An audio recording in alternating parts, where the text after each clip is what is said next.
Romans chapter 8. Romans chapter 8. You know, one of the things that I think is universally true, and I'm guessing you're going to agree with me right away when I say this, for all humanity, is that we are just not good at waiting. We just don't like to wait, right? Now, I have three letters for you to really back this up. D, M, V, right? I mean, we all know what that means. It means waiting, right? Because maybe it's because there's just a ton of people. I mean, I went to the DMV a few months ago, and it was a 4-hour wait.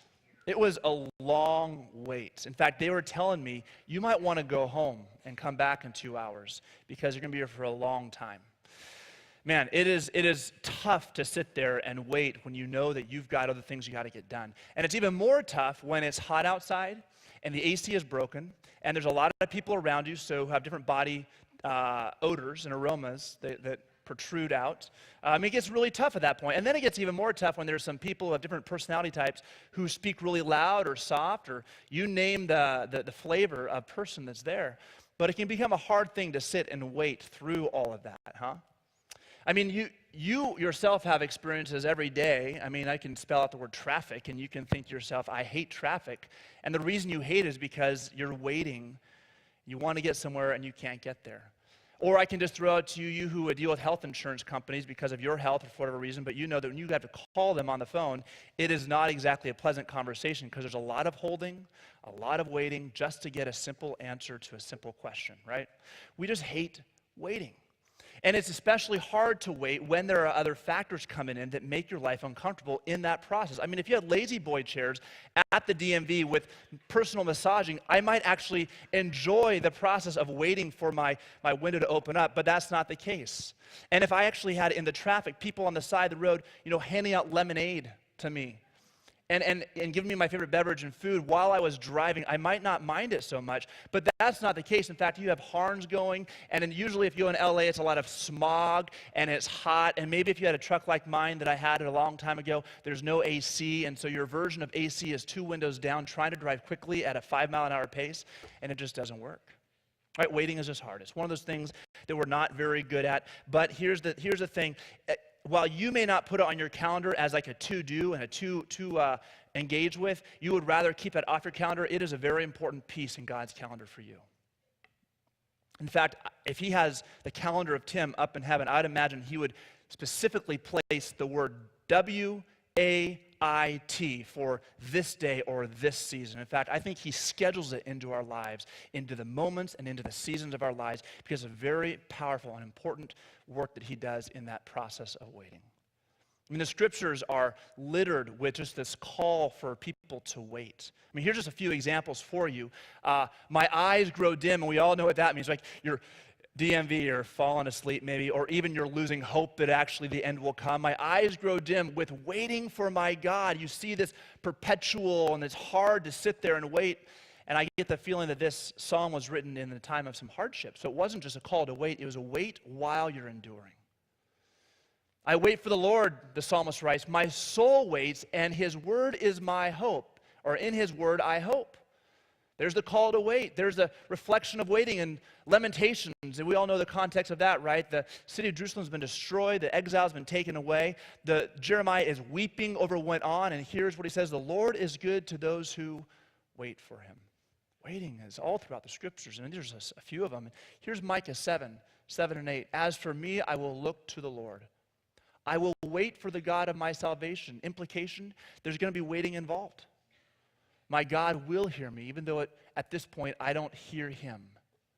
Rejoice not over me, O my enemy, when I fall. I shall rise. When I sit in darkness, the Lord will be a light to me, and that is why I wait. I wait. Waiting is just one of those difficult things. It's a reoccurring theme in all of the scriptures. And in fact, we are actually in a state, we might say, of waiting. Romans chapter 8 really drives us home where we've been, this call to wait. In fact, it's been an underlying theme and a little bit of seatedness throughout all that we've been talking about the past 3 weeks, including this one. And I want you to look down with me at verse 19, which is drawn from verse 18 of chapter 8. And 18 ends with this statement, the comparing with the glory that is to be revealed to us, meaning it's not yet revealed. So what's going to happen in that process? Well, verse 19. For the creation waits. This is the situation we are now in. The creation waits with eager longing for the revelation or the revealing of the sons of God.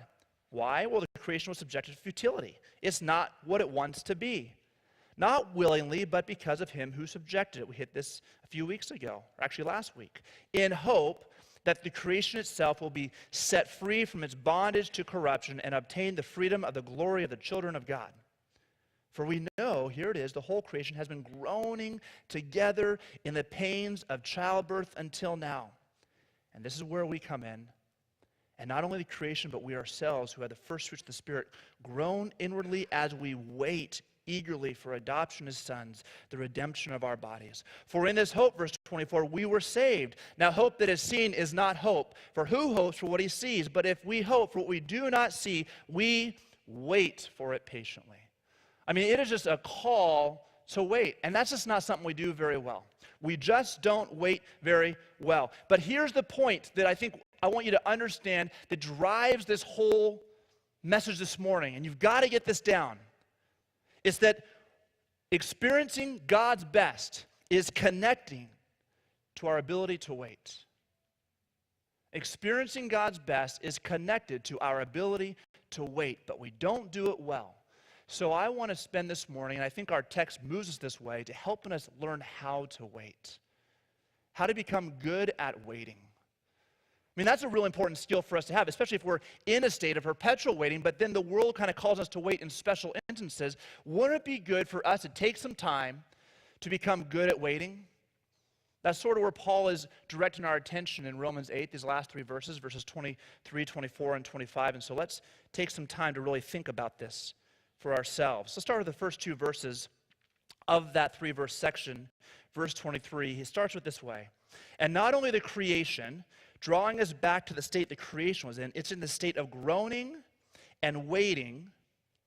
And not only creation is groaning, but we ourselves who have the first fruits of the Spirit. Now that's a loaded phrase that I don't have time to unpack, but it basically says this, that when you come to know Christ, the Lord gives you his Spirit. And it is only those who are Christians who have the Spirit of God, and it's almost a taste test of the glory that is to be revealed in us. So God gives us an appetite for him. But he doesn't fill us all the way up with the fullness of who he is yet. We're waiting for that. We're still waiting for the glory to be revealed to us on that day of completion. So there's an appetite given, but not a full measure of giving over to letting us enjoy and feast on it all. For those who have the first fruits of the Spirit, they groan, just like creation, and creation grows in birth pangs. We groan in birth pangs, and birth pangs, we all know there's two kinds of pains in the world. We might say all pain is bad, but there's two kinds. There's the kind that someone suffers in the oncology ward because of the cancer and the radiology they're having, and those who suffer the pain in the birthing ward where the babies are born. Very different experience, right? One is experiencing pain with hope that life is coming from it. One's experiencing pain just hoping maybe life will come from it. Very different experience. One, there's joy and anticipation. One, there is just desperation. Very different. We groan inwardly, as in the birth pangs like creation, as we wait eagerly for the confidence for our adoption as sons, the redemption of our bodies. And you're saying, Tim, wait a minute. I thought we just already covered a few weeks back that I am a son of God. I am a child of God. And I'm waiting to be adopted as a son. What is with all of that? Well, here's the deal. The paperwork has been done. It's been filed. It's been taken care of. You are an official child of God. But you're still waiting your daddy to come and claim you from this world, from this orphanage you are still in. The paperwork is sealed. It is guaranteed. He is on his way. But he has not yet arrived. He is saying, wait a little longer. I will be there. And so you're now waiting not as an orphan who has no identity, but one who has a clear identity and a clear anticipation of the one who comes to claim him. That's what we're waiting for. And when that happens, we will experience the redemption of our bodies with the redemption of the world. For in this hope, now this hope is that redemption of our bodies. This hope, right, is that whole experience that we are just read about up above. For in this hope we were saved. Now hope that is seen is not hope. In fact, hope requires an unseenness to it all. Which he says, for who hopes for what He sees. You do realize when you are in glory in the presence of God, hope is not something that will exist there. You won't experience hope. Hope implies a wanting. It implies suffering, a lack of something that you do not have, that you would like to have. And in glory in heaven, you will have the fullness of the glory of God being shown and revealed to you and working in you. Hope will not be a part of that. Faith won't be a part of it either, but love will very much be a part of it. That's why Paul says in 1 Corinthians 13, now these three remain, faith, hope, and love, but the greatest, the one that will remain for all time, is love. Because faith and hope is for this life here. But love, that endures forever. So, we got to become good at waiting. Now, one of the things that we have to see here that is talking about, there's a theological term that people throw around, and you may have heard of it. It's called the already but not yet. That's this, you're sons of God, but you're not sons of God. You're waiting for your sonship. You're waiting for your adoption. You already are, but you're still waiting for the fullness of that. That's the already not yet. You are already full-fledged, you're not in this process of being in a foster care system, hoping that somebody might actually take you up as their child or pass you off to another. You're a full-fledged adopted child of God, right? That's the already. The not yet is you are still anticipating the return of your Father, whom you have seen in his Son already, and knowing the goodness of who he is, but you're waiting for his return and him to come and take you out of this world and come and give you the full redemption of your body. So that's the not yet part. There's an already and there's a not yet. And it's important to hold on to that tension. Because if we don't hold on to that tension, we're liable to think like this world is all that I'm waiting for. This world is it. And in this world, I'm going to have all that I desire. But Paul is saying something different, so we got to write this down in our notes. Number one, put it this way. We got to realize this life, whatever we think it might be, isn't it.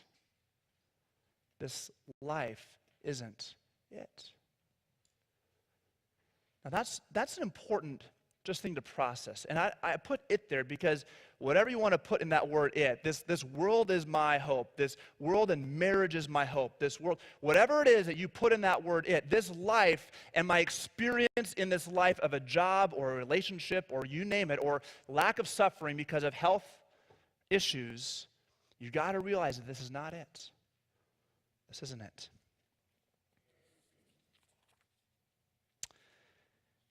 If life is difficult, you have to realize that it's not what you're doomed for.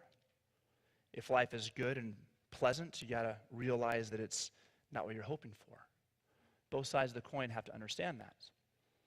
Now, speaking of those, this is really important because there's a theology that has invaded really all of Christianity from the beginning of the time till now, but it shows itself in so many ways, we'll call it this, the over-realized eschatology. Now, theologians call it that. This is what that means. Eschatology means the study of the last things or the looking into the end times. And the over-realized, those people who hold on to this idea is they think that all of the blessings of being a child of God that are reserved, we say, for glory are able to be apprehended now. And all you got to do is just have enough faith. But you are a child of God, and a child of God does not get poor. A child of God does not walk around in tattered clothes. A child of God does not get sick because the God of the universe is a living God, and that will not be known to you. So your problem is not that you just have, a problem. The problem is you don't have faith. You're not trusting him. If you just trust him more, you wouldn't be sick. If you just trust him more, you'd be wealthy and healthy. Because God's desire for you as his child is that your life be easy and you're healthy and wealthy and prosperous. See, that's over-realized. We await that day in the fullest measure. But it is not something that we are waiting for that with groans and hope. But there are many, and in fact, they prey mostly on the poor, giving them false hope. And this is a very popular theological push over in countries like Africa and other parts of the world that are more poor. But even here in the States, there are a lot of what we call prosperity preachers, preaching that God's intent for you is that your life be easy and better than it is right now. And it's your best life happening now. And I would say to you, no, your best life is yet to come. Your best life will not be experienced in this life. Your best life will be experienced after you pass through the grave. And that's why we wait. Because whatever this life isn't it. We don't put our hope here in what it is. I mean, I said this problem is not just a present-day problem. It's been a problem of the church since history. In fact, turn over to 1 Corinthians chapter 4. 1 Corinthians chapter 4, the Corinthian church was they had a lot of problems. But one of their major problems, really the root of it all, was that they had an over-realized eschatology. At the root of it all, they believed, many in the church believed, that as a child of God, that, hey, that's why I'm rich. And the reason you're poor is because you aren't trusting him for riches. But me, I've arrived. I am a child of God, and I'm walking in that childness. That's why I'm rich. You just got to trust more.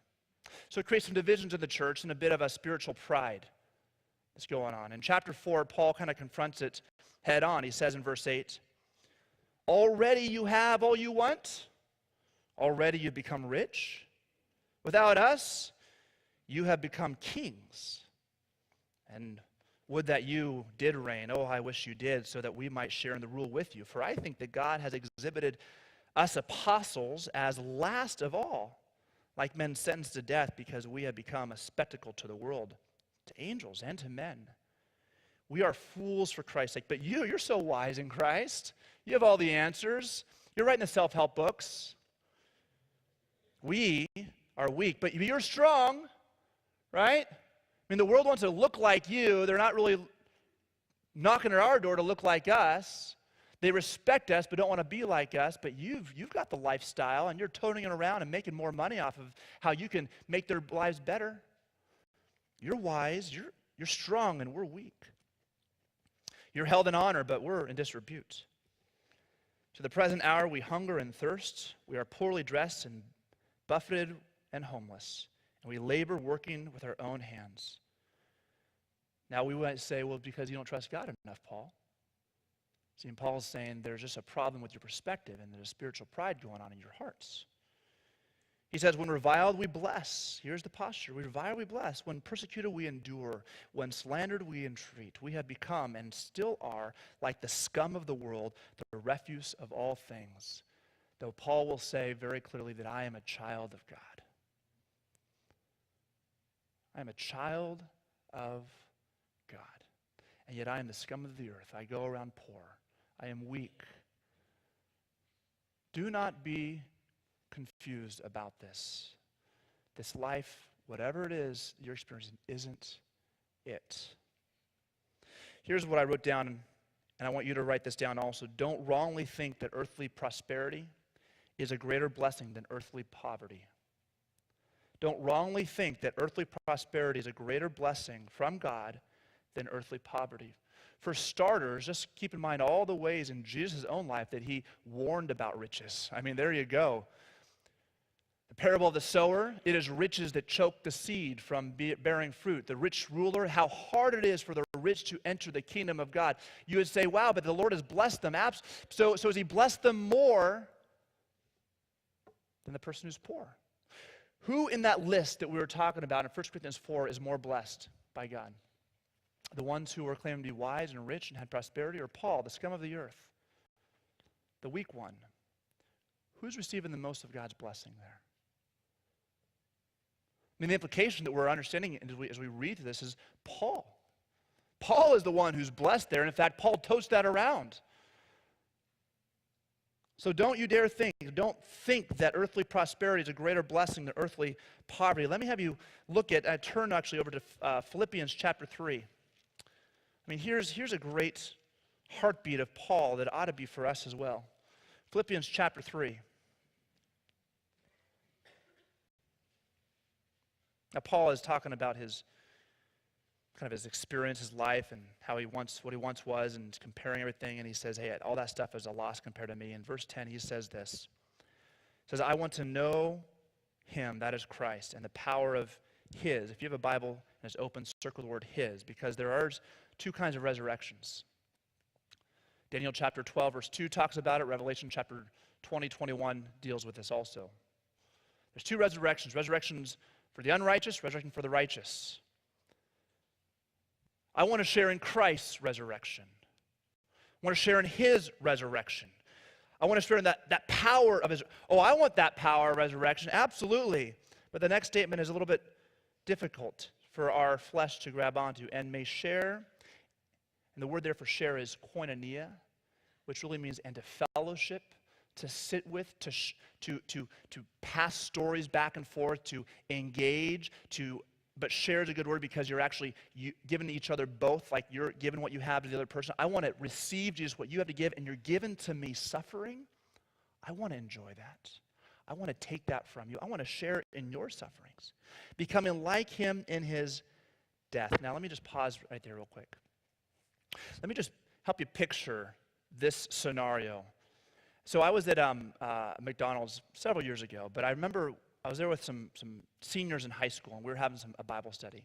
And across 2 or so booths over, there was a group of 4 or 5, I think they're Vietnam veterans. They looked about the age to be Vietnam veterans, and they had all the patches and the hats and stuff. They were pretty proud of that stage and that service. And they were talking, and you could just sense that there was a real camaraderie amongst that group. I mean, there was a real camaraderie, and they were laughing together, and they were sharing even some war stories of the things they went through and endured together. I mean, there is a bond there. Now, I don't know if they all shared in the same unit together, but they all shared in the same war together. Now, I want you to imagine that one of the students I was there with, and by the way, those high school students were really proficient at that time at the game Halo. You know the game Halo? You modern, up-to-date parents and grandparents. It's a video game, a war game, and they were up to snuff on Halo. Now imagine one of them walking up to the guys going, man, look at them talking about their war stories. Walking over there and saying, man, one time, I totally get what you're talking about, because one time, I was just hunkered down, and there were snipers all around me, and they were firing their guns. And I was terrified. Man, but then my buddy who I was playing the game with took out a couple of snipers, and I got out of there alive. It was heart-pounding, heart-wrenching, but I survived it. Now, I totally get what you're talking about. Brothers, right? Hoorah.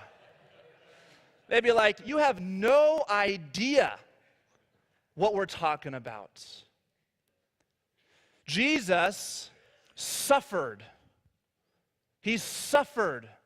Not simply the cross. I mean, that is the culmination of it all, the wrath of God for you and I, right? But how many of us are kind of going through our words, avoiding any kind of suffering, but then trying to conjure up stories of suffering from, hey, I totally know what you're going with. I have great fellowship with you because we have similar stories to talk about. No.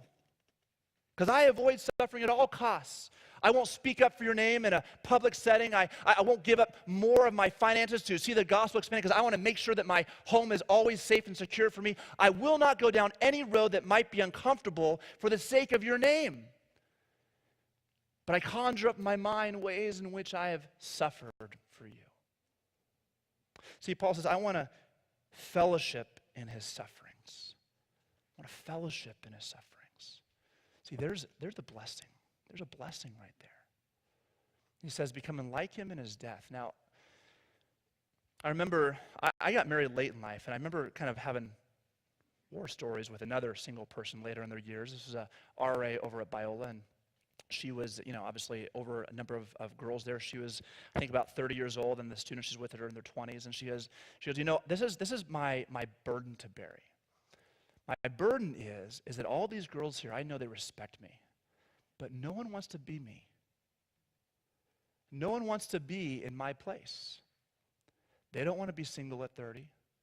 They hope to God they never have to be me. They respect me, but not want to be me. I think a lot of Christians respect Christ. I think we all respect him, right? But how many of us really want to be him? How many of us really want to be like him? I mean, there's just a purgative thought, right?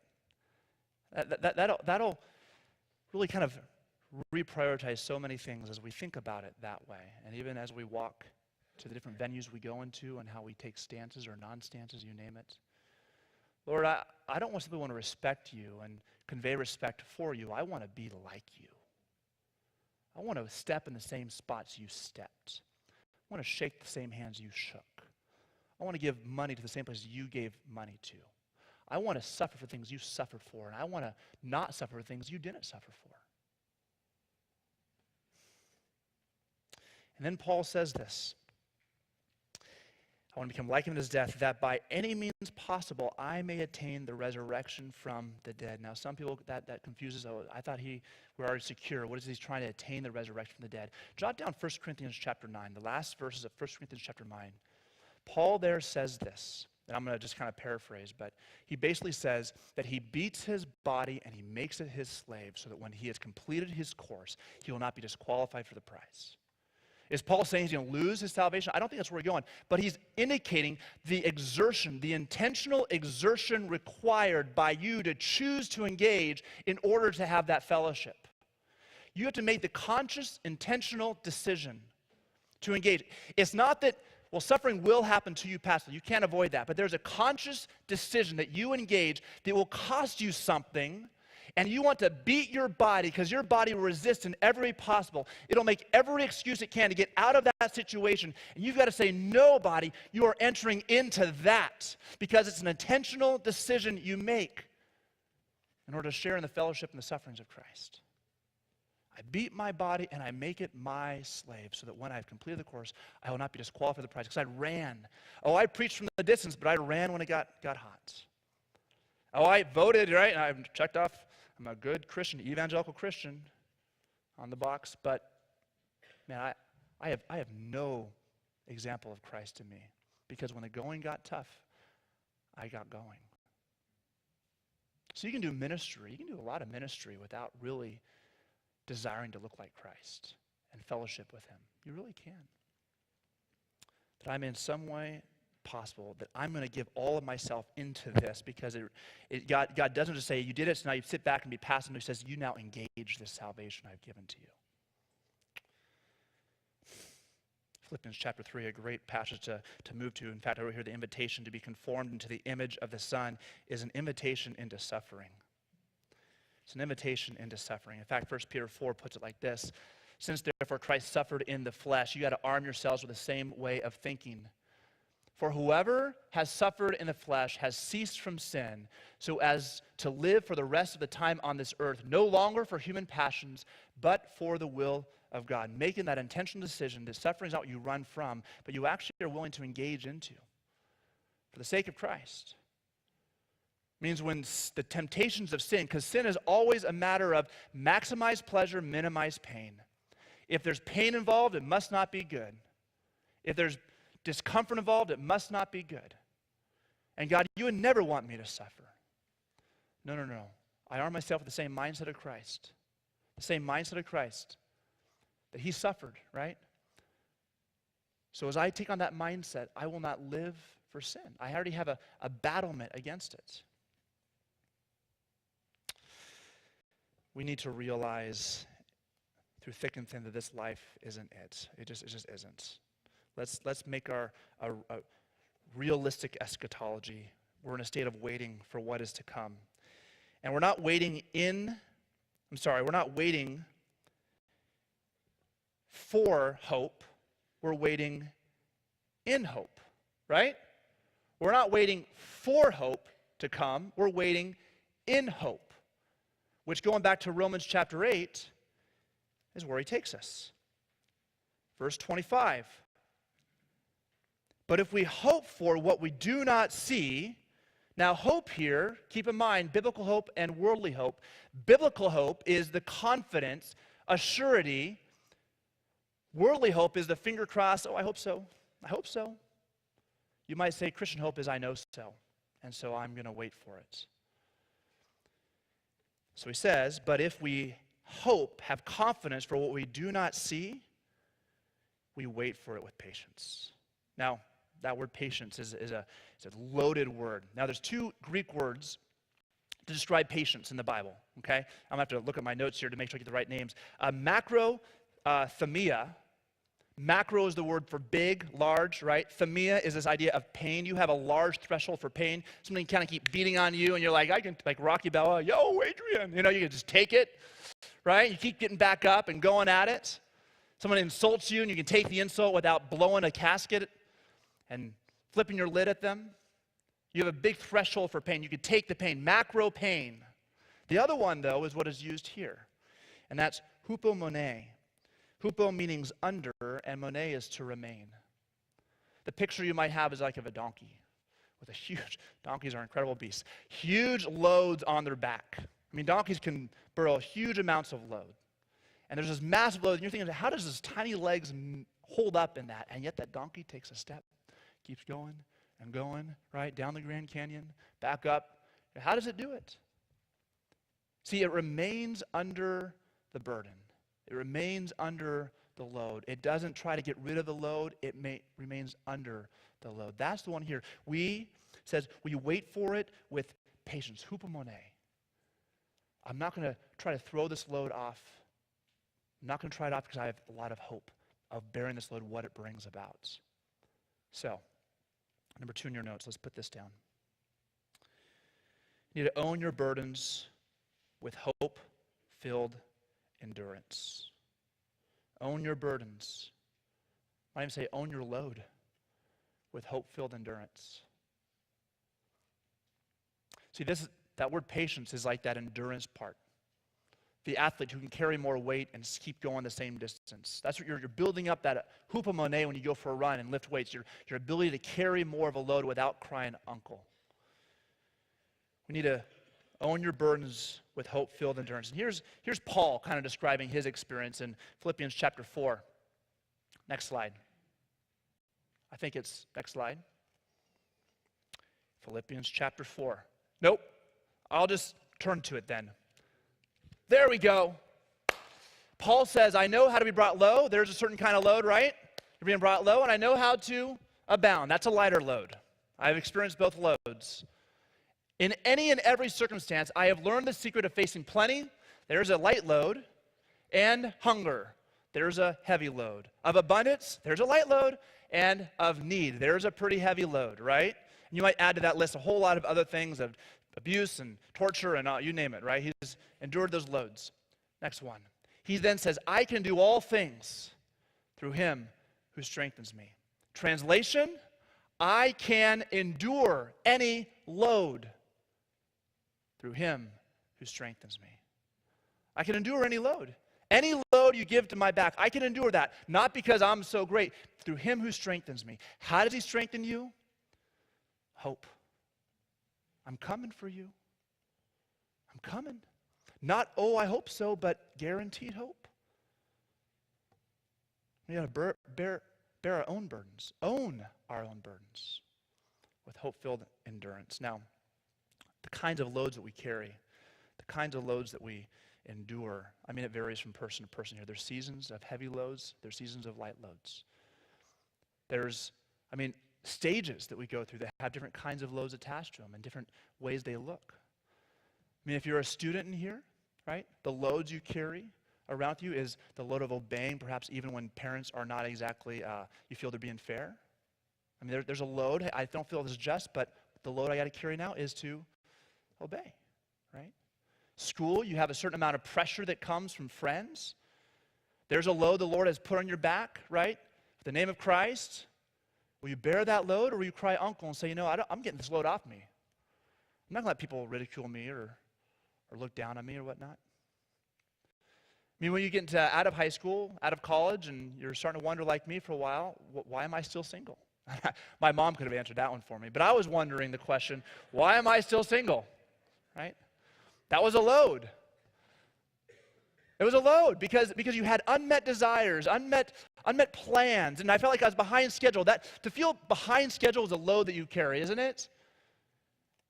You feel a little bit of shame attached to that.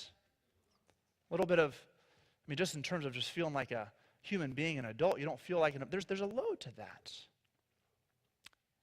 And that's not always an easy load to bear. And so do we cry uncle and say, Lord, this is not unfair. I hate this load you have, and so I'm going to find ways to get around it. Or we say, no, Lord, this is the load you've given me, and I'm going to endure this with hope-filled endurance. I'm going to own this load with hope-filled endurance. When you get married, you marry people. I've the best wife in the world, but not every day is a heavenly day. It's not always that way, right?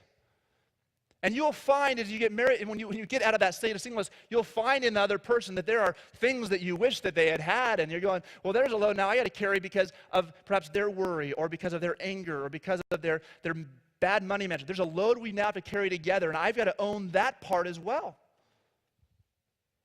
And that's yours because of that marriage now, not just theirs. And you got to own the burdens and the loads with hope-filled endurance.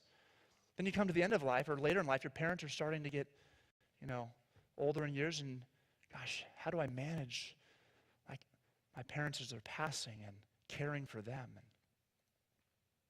And there's a load that you have to endure. Perhaps in the middle of all that, you've had a few job losses and job let-goes and businesses that have crumbled and stuff, and feeling like, where's the money going to come from? There's a load on my back to figure out how to provide for my family and care for what's going on and keep this household together. That's hard. I'm in a place of waiting. I'm groaning in the pains of childbirth right now. And see, the loads vary from life stage to person to personality. I mean, maybe the load that God has given to you is chronic health problems. As he hasn't given that to me yet. I say yet because I don't know what tomorrow holds. But maybe that's the load he's given to you. Maybe it's depression. Man. I mean, that's a long road. The hard part with endurance is you don't always know when it's going to stop. I remember working out one time with a buddy, and we were doing these intervals of like 2 minutes. So I knew it was 2 minutes. But when you're in the middle of the workout, we're doing these burpees. You know what burpees are? Up and down, right? 2 minutes. That's a long time for a burpee session. And I'm doing these burpees. If you go down, you do a push-up, you jump up, one, you go down again, whole body workout. So halfway through, I start wondering, probably more than halfway through, hopefully, but I start wondering, how much longer do I have? And then all of a sudden he started counting down. You have 20 seconds to go. Man, I got more energy then, right? Okay, I can do 20 more seconds, but I didn't know if I can do 50 more seconds, but knowing how much time I had made it easier. And that's the hard part with endurance. You don't always know how much more time you have. How much longer do I have to go? I don't know. But take the next step. Take the next step. Will I get married when I'm 40? I don't know. Will I ever get married? I don't know. We bear that load until he comes. Is he worth the wait? I mean, there's a whole host of things we could talk about here of the loads that we carry that we have to understand and be willing to bear. Now, I want to address, because sometimes these loads come from the culture and they put on.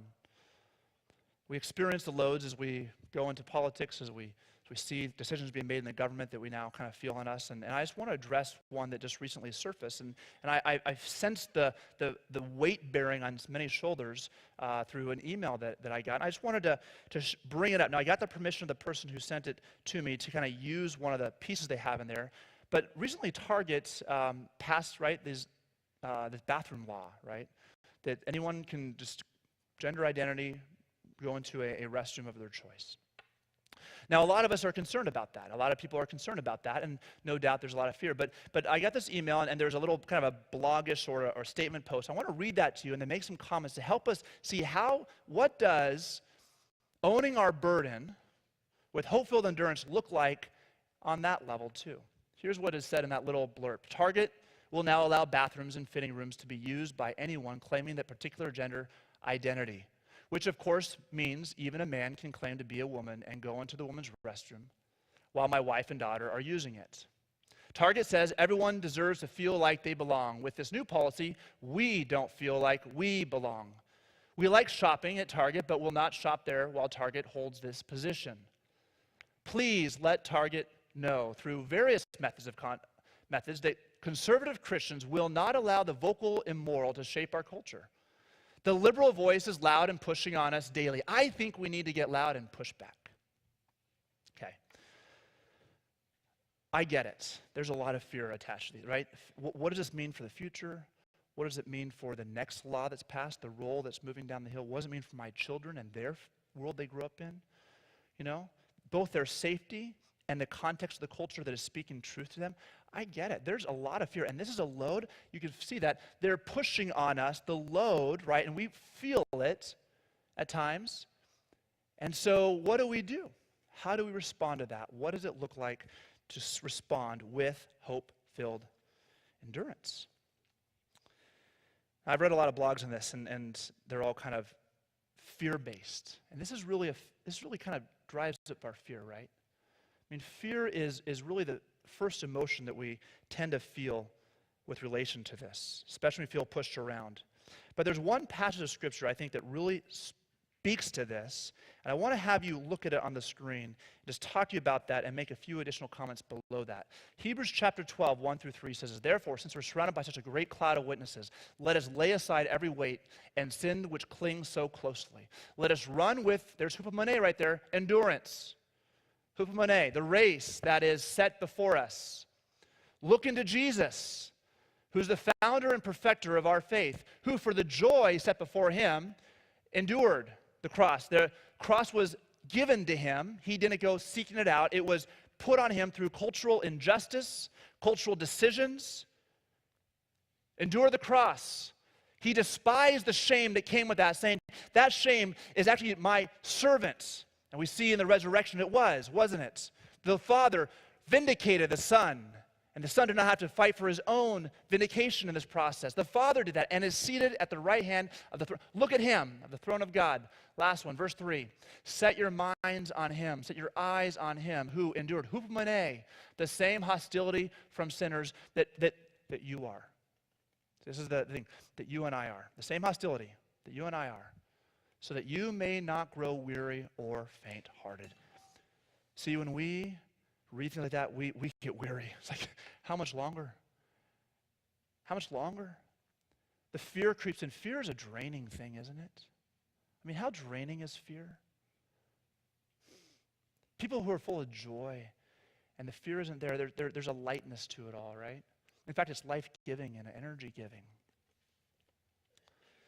But he says, we may not grow weary or faint-hearted. And let me just give a little comment on it, is that you may not fear, give in to fear, and so put down your cross. That you may not give in to fear, and so put down your cross. Jesus says, you're going to follow me, you're going to pick up your cross. It's going to cost you something. Psalm 118:6, the Lord is on my side. I will not fear. What can man do to me? I mean, over and over in the scriptures, there's this call not to fear. Now, you all know these next two statements I'm going to say, but I want you to think about the right answer and the answer that we might want to give. If someone strikes you on the right cheek, hit back. Isn't that how you do it? You hit back. Well, if you're pushed, well, you push back with the same force and same approach that they did. Well, the reality is that Christians, you and I, never approach cultural engagement or even cultural shaping, we might say, the same way the world does. The world approaches it as Jesus reminded us, that the Lord and the kings and the rulers of the Gentiles lord it over the people. But not so with you. Not so with you. You're a method of cultural shaping and cultural engagement. You cannot learn by watching the world. You can't learn that way. Because the world is always driven by fear because they have no hope. They have no hope, but you are a people of hope. Here's another one. If somebody strikes you on the right cheek, hit them back. The same force on the same cheek as they hit you on. No, what does Jesus say? Turn the cheek, right? Now, I'm not advocating here that passivity is the answer to everything. That's not where we're going on this, right? In fact, Christianity, Jesus was never passive. But his passivity or his activity looked different ways. On the cross, he endured. He was passively not getting out from underneath that. In the temple, when he came in with the temple and saw the money, he was actively turning over tables. But both were very active decisions on Jesus' part, on how to engage the situation based upon his hope in the Father, right? So I'm not advocating passivity. Christians are never passive, but our activity cannot be driven by fear. It cannot be driven by fear. It has to be driven by love and by hope. See, here's the process I think we go through. Here's the steps.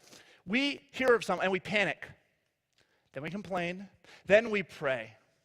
Now, don't think that prayer is a good prayer because it's filled with all panic and complaint attached to that, right? It's a fearful prayer. And then we act. Oh God, don't let this happen. Lord, cannot go our way. I don't want to suffer, and you name it, right? Here's what I believe we need to do. Trust. Start with trust. God, you're big. You're good. What can man do to me? I'm going to choose to endure, no matter what it may be. And I'm going to choose to love, no matter who it may be doing it. And I'm going to choose to make the committed decision to make sure they know they're being loved while I'm doing it. that they know that I'm not throwing them out by the means I use to do it. And then I'm going to pray from that posture. Lord, God, I trust you. Or this going around me, gosh, so much uncertainty, but in you who I trust, and you who I hope, and you have promised. If the world is all against me, it's no big deal because you are for me. Father, I pray you give me wisdom in how to engage and how to love and how to trust you in this process. And then you act. Now, what I'm not going to do right now is tell you how that act ought to look, because I might choose to act one way, and you might choose to kind of go about a different way. And you know what? Here's the call and the reality. I'm not your master and you're not mine, but you will give an account for the choice you make. You will give an account for the choice you make and the action that you use. If it is littered with fear, I have never seen, well, maybe there's a few exceptions, but I've rarely ever seen, the Bible has none of it, any action that actually was heavenly good and heavenly wise because it's driven by fear. Fear never produces a good decision. You know what it does? Love, willingness to endure. That's where you make wise decisions. I mean, maybe I'm a parent. I have a 3-year-old, and obviously he is moving into this world, and some of you have kids, and some of you have grandkids, and so obviously that's in the back of your mind. What world they grow up in. You know what I think kids need the most? And this is why I do think that as we talk right now, the next generation, that those who are 18, 20, kind of, we're seeing them walking away. And because we've been fighting so hard to make the environment perfect as opposed to showing them how to walk through a hard environment, trusting God. They're not seeing us endure with hope. They're seeing us fight the system always. And again, I'm not saying you can't do one, but I'm saying is let your kids see the posture of the love of Christ as you engage the culture. And if it's all panic and complaint, they're not seeing Christ or the hope that you have in Him. And of course, they're going to start to think, man, Christianity is always, well, it's homophobic and all these things. You want to say, no. We love people.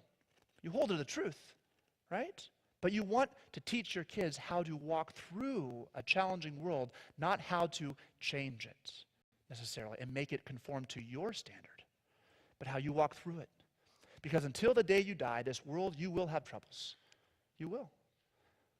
Now that action might look like signing a petition, and that's between you and the Lord. It might look like passivity and not doing anything. That's between you and the Lord. Right?